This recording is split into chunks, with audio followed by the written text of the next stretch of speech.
Welcome to Nashville North Studios.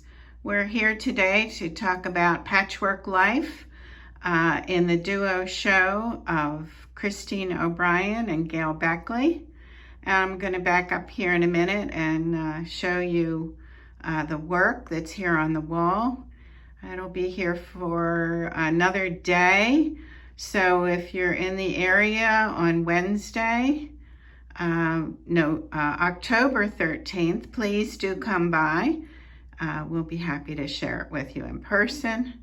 Some of the works will stay for our next show, which is Harmonic Overtones with Doreen Kebzu's work here in the solo room. That will be opening on October 22nd.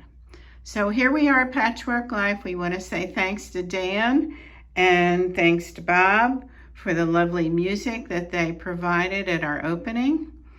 And I'm going to back up now and we're going to look at some of the work on the wall by Gail Beckley, both photographs and paintings. And the 4 paintings that she did are from our show last year honoring Hilma af Klint. In our Woman series, every August, we have a show inspired by a woman. Here are works by Christine O'Brien in oil pastel, oil paintings, and collage work with paper, flowers, nature. And there on the floor, we have a beautiful little painting that we're going to talk about later. And on this wall, we have the 2 of them together, showing that you can have 2 totally different artists, photographer Gail Beckley, painter Gail Beckley, painter Christine O'Brien. You can put them all together, different mediums, on the same wall of your home. So we hope you'll come by and make some selections and support all of the artists that are in our family at Nashville North Studios. So now we're going to invite Christine into the room to talk to us about her work.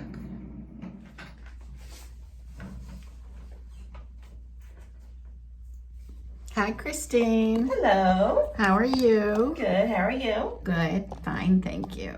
All right.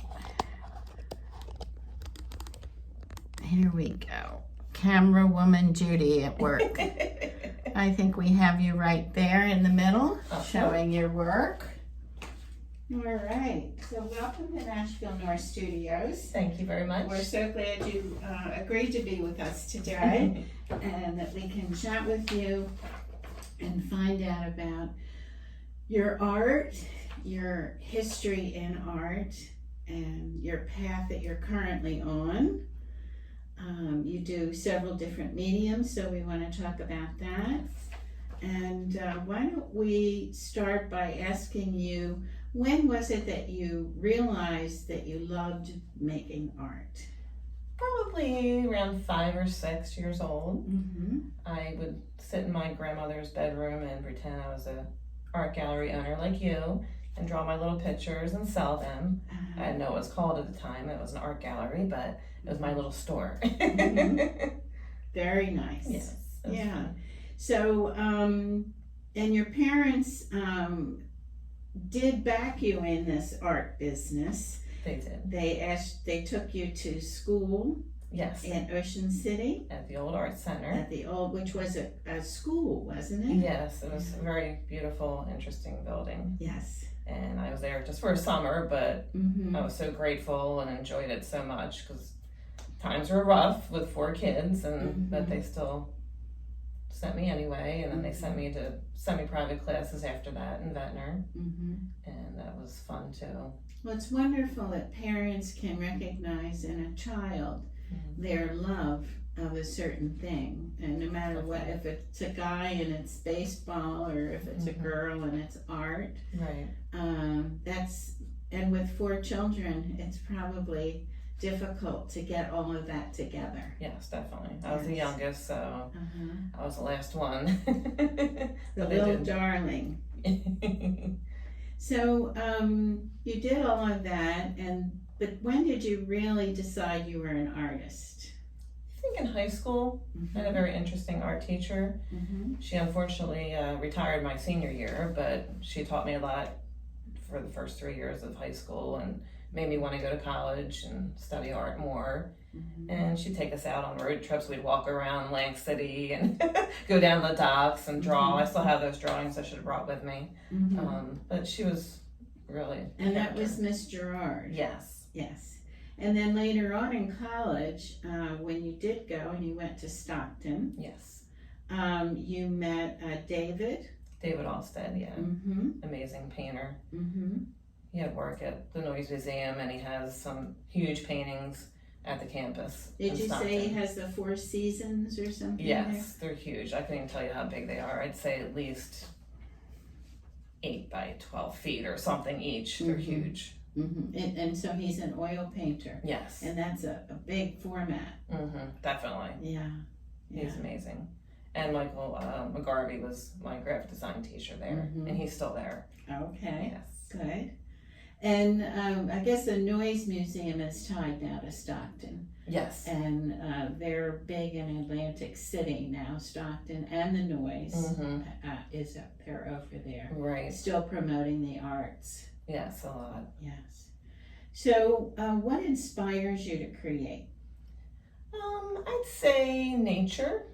I love flowers, shells, landscapes, and other artists too. You know, Facebook's amazing, seeing everyone's drawings and paintings and how some people work every single day on something new, and whether it's a little sketchbook or a big painting, and you inspire me. So you're inspired to paint flowers? Yes. And barns in Delaware and Lancaster. Something about the shapes. Seashells. And you do it in squiggleism? Squiggleism. Can you tell us about squiggleism? Well, I first thought of it when I was teaching art classes to kids.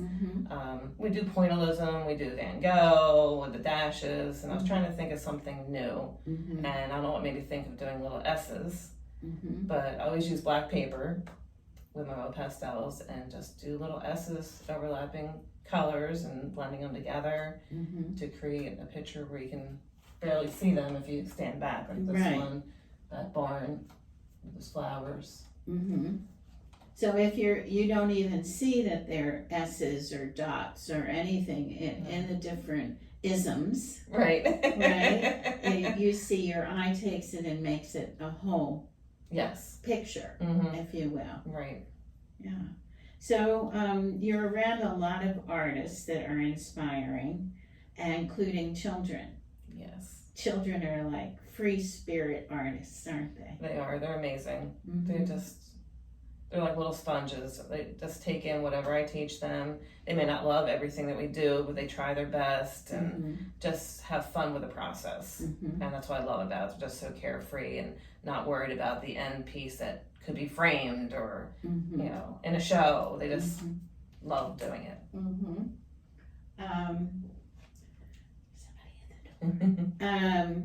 So let me interrupt a second. Excuse me. Jim? Yeah. There's somebody knocking on the door. I think it's a drop-off for the next show. Thank you. Tell her we'll write it in.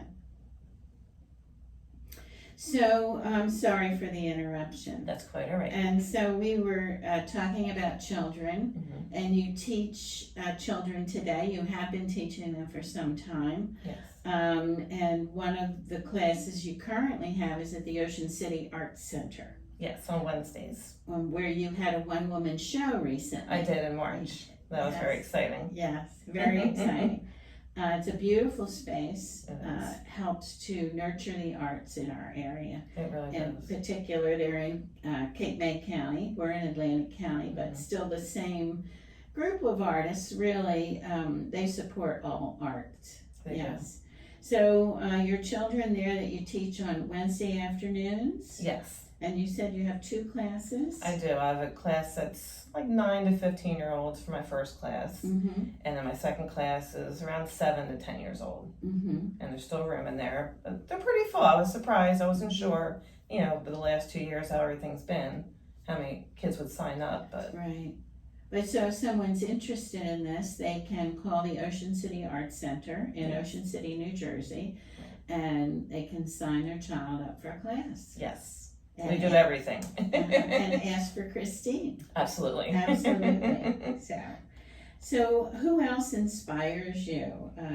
Is there an artist from out west? Yes. Georgia O'Keeffe, our favorite. Uh-huh. I love her work. I love where she lived. I love everything about her. Mm-hmm. But she didn't get there easily. Her journey was long. It was. And she moved out there permanently in 1949. Wow. So that was 72 years ago, 1949. It's crazy. Yeah. And she lived there the remainder of her life after her husband, Alfred Stieglitz, passed in 46. Then she made her home there in 49. So you went out to New Mexico. Yes, I've been there 3 times. 3 times. Yes, not enough. Not enough. Starting with Ghost Ranch. Yes. Yeah. I love Ghost Ranch. Where you did some horseback riding. Yes, I did. I have And pictures some of that. photography. Yes. This is from 2015. Me and my husband at Ghost Ranch, Mm-hmm. horseback riding. That's Ed and Christine on their trusted steeds. Yes, and we don't usually ride horses. So it's a little scary the first time, but the people there are amazing. And just some photographs I took. I have zillions of photographs, like stacks of photographs. And I use these in my art classes as well with my students. They love it. The skies there are amazing. Aren't they? And so different. Mm-hmm. Look at those 2 skies. Yeah, and that first photograph you had the sky. Look at the color of yes. the blue. Mm-hmm. I mean, wow. It's gorgeous. Mm-hmm. And it. most of those are right in and around Ghost Ranch. Yes.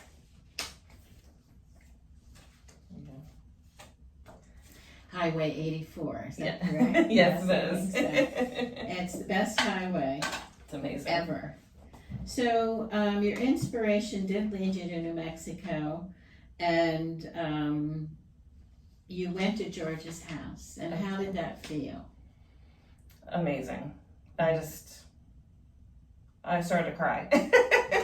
My husband's like, why are you crying? I'm like, because it's just so emotional and amazing. It's such a peaceful, gorgeous place. And just to be where she was, it was amazing. Yeah. I want to go in Ghost Ranch's house. They need to open that up. Yeah, that would be great. So the house you visited was in the village of Abiquiu itself. Yes. And for anybody that wants to know the spelling of Abiquiu, you would spell it Abiquiu. It has an extra U on the end if you want to look it up. Yes, and you have to go. It's amazing. I've been there, her house twice. Yeah, and then in Santa Fe, you went to her museum where they have all of her paint and her brushes and her tools and her canvases and she books. Actually, her books, and she actually had charts of her paints and how she combined them, which is fascinating because you don't get to know those things. No, like I don't keep track of what I'm using, which I probably should, and just the time that she spent laying everything out is amazing. She was meticulous. Yes. I wanted to just sit there forever and go through all the drawers where they had everything in the research center. But they only give you like an hour. It's a lovely homage to her. It is. That there's so many people that love what she did. She was a good soldier in the arts. She really was. Yes. She really was. So you have some other things there on the floor that you would like to share with us. I think there's an early painting. I forgot about that. This I did, I was around 10 or 11, and it was in Ventnor where I did my semi-private classes in oils, and I think Mrs. Goodwin was her name, and she taught in her basement. It was just me and another student. Usually 2 or 3 people maybe. And we did copy work. This is from a postcard or something. But I learned a lot from her with mixing and reflections and shadows and perspective. So it was a good, I thought, stepping stool for me. Well, now you say it very casually. If the person who's watching this doesn't know about mixing, when you say that, what do you mean? Mixing? You're mixing oil paint with something else? Other colors, like not straight from the tube. Okay. And sometimes I'll use a medium. But what kind of medium would you use? The Gablin, I think it's called. I just started using it. Okay. That or a little bit of turpentine if I'm doing underpainting. Okay. But mostly mixing colors. Like, most of my students wouldn't really consider mixing colors to make a different green, say by adding a little bit more blue or more yellow. They would just use it from the tube and think that's what they're gonna just paint with. But experimenting with a different mixing of colors is well, sometimes, like Miss O'Keefe did, they make whole charts of what's the end result of mixing each color, and then they label them. And that's what she did in her work. And so we all as artists should look to having a catalog like that. Definitely. So especially if you're teaching and you can show the students. But I think in a lot of classes, don't they ask you to do that? Like if you're really studying art, don't they have classes like that say you have to learn how to mix? Yeah, my oil painting class at Stockton, I wish I still had the chart that I did. We had like 4 different colors and had to make like 100 colors out of those 4 tubes of paint. And he told us what to use, and it was like a whole chart and a whole list. And of course I threw it out, but right now I could use that with my class. But it was so interesting of how many colors we came up with. So those were primary colors? Yes. And then you mixed them to make all colors? Yes. It was amazing. Isn't that fascinating? Right. I didn't think it was at the time, but now I do. I wish I had that. Yeah, I agree with you. And what's in the box that we have down there? These are my oil pastels that I use when I do my squiggleism. And where did you get these? My husband bought them for me. Did he mail order them? Yes, from I think Dick Blick. Okay. And he surprised me for my birthday. I was looking at them for a long time, and they are amazing. They're nice and creamy and smooth and vibrant. I was drawing the black paper, which makes them pop out even more. And I can replace the colors. If I use one, I can just order just one. So I still always have the set, which is nice. And how do you spell the brand name on that? It is Sennelier. Something like Sennelier? Sennelier, I'm sure something like fancier than that. There probably is a way to say it. Yes. But So, I love these. So you use the oil pastels on black paper, and Yes. that has something on it called tooth. Is that? A little bit, yes. Yeah, so it's a little rough, and that's what the tooth is, right? Yes, yeah, on paper. Yeah. I try and find ones that are pretty smooth, but it's whatever I come across. I try and order that in the mail too, my paper. Do you have to put a finish over that, or is it just done when you're done with It's done. I did buy a fixative for oil pastel, but it just made it kind of shiny, and I really don't think it needs it. It doesn't rub off like soft pastels. Okay. Unless you rub really hard because it's oily and creamy, but they do dry a little bit like paint. So I don't use the spray, even though I did buy it. So in your oil paintings, you have your oil paint from the tube, and I think you use Grumbacher, did you say? Yeah, Winsor Newton. And in that, sometimes you would mix, you said, some different things, maybe another oil, and maybe turpentine. Yeah, to thin it out a little bit. Something to thin it for underpainting. Yes. And do you put a fixative over them?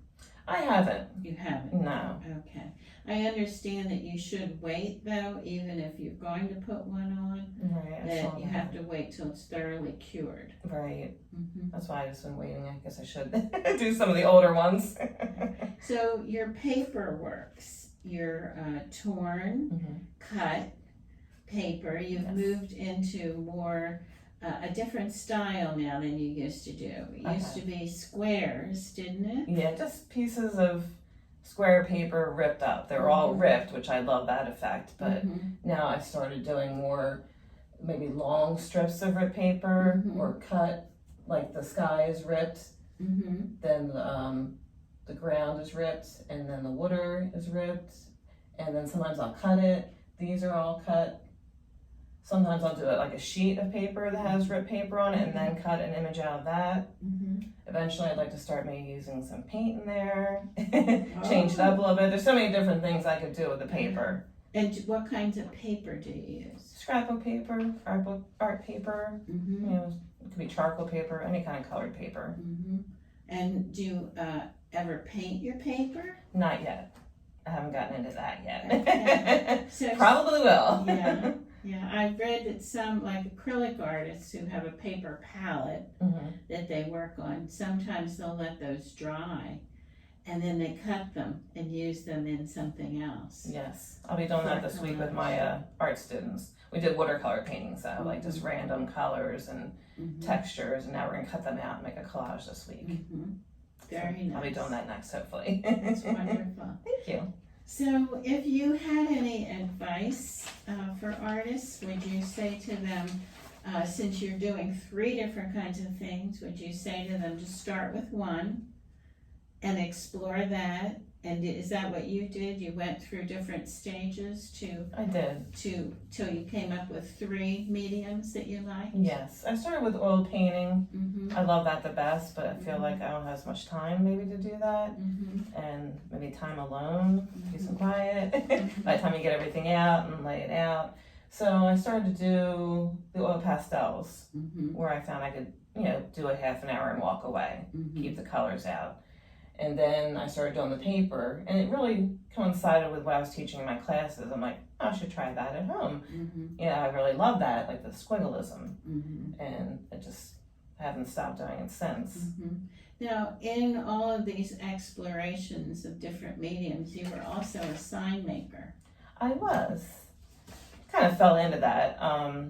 Ed worked for the city of Margate for a short time, and they needed someone to letter the boats. So I lettered their lifeguard boats, which I think they still may have some that I lettered, I'm not sure. And I did like paint, you know, signs for businesses, job signs. I occasionally do them now, but not really as much. But that was fun, and I made some money while I was in college and after college when I had kids. But I didn't have an art room to do them on, so it's usually in the kitchen somewhere. Well, that leads us to your art room today. Now you have a real art room. I do. And in your art room with 3 different mediums, do you have 3 different stations? I may flip-flop where I'm working on something. I may not do oil pastels at my drafting table all the time, but I do have a drafting table that I do most of my drawings at. Unless it's something small, I may work at my computer desk. It's L-shaped, and there's 2 desks there, so I may paint there sometimes or do my collages. It's a lot of paper involved in that, so I have to lay all that out. And I do have an easel too that I paint at. So you can actually work on 3 things at a time if you want to. Which I like that, because I can pick and choose what kind of mood I'm in or how much time I have. I may only have a half an hour, so I'm not going to do an oil painting. Once I start oil painting, I'm kind of in the zone and I don't really want to stop. So I need to find a big block of time to do that. Yes. Yeah, painting is another animal, if you will. It is. I love it. It's my favorite, but it's the most time consuming. It's demanding. It is. Yeah. So out of your sign making and your 3 mediums that you're in, what would you say watercolor is the easiest place to start in art? Because I know they make children, often that's the first experience they get in art is watercolor. I think so too, yeah. I find them more difficult than oil paint.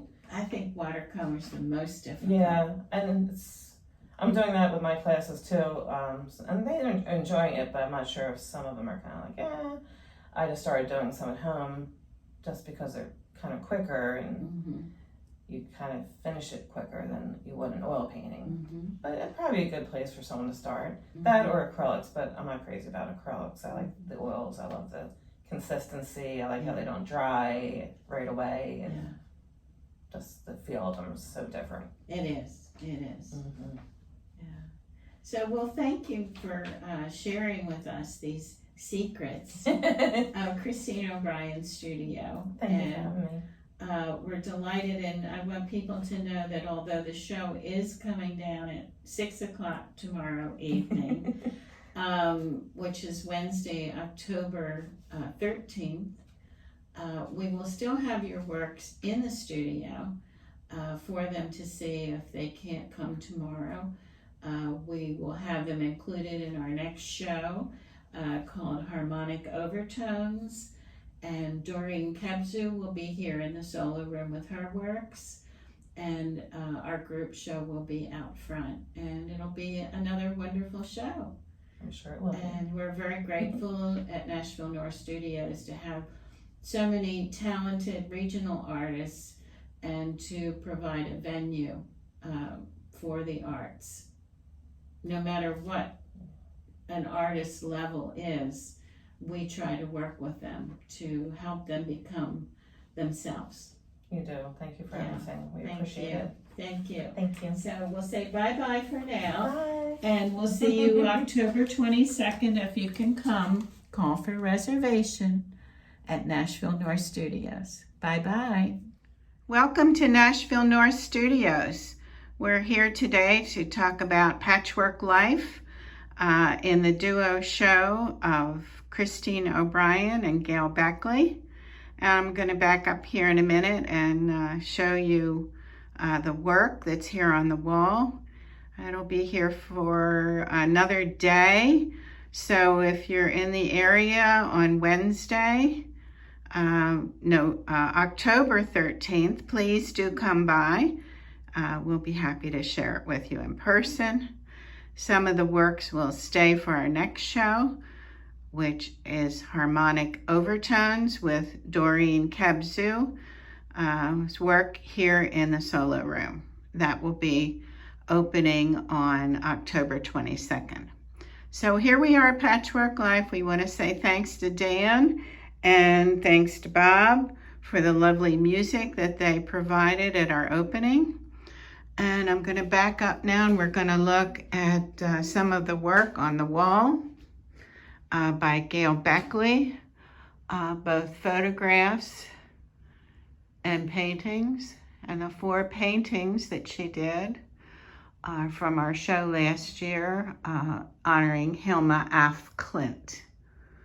In our Woman series, every August, we have a show inspired by a woman. Here are works by Christine O'Brien in oil pastel, oil paintings, and collage work with paper, flowers, nature. And there on the floor, we have a beautiful little painting that we're going to talk about later. And on this wall, we have the 2 of them together, showing that you can have 2 totally different artists, photographer Gail Beckley, painter Gail Beckley, painter Christine O'Brien. You can put them all together, different mediums, on the same wall of your home. So we hope you'll come by and make some selections and support all of the artists that are in our family at Nashville North Studios. So now we're going to invite Christine into the room to talk to us about her work.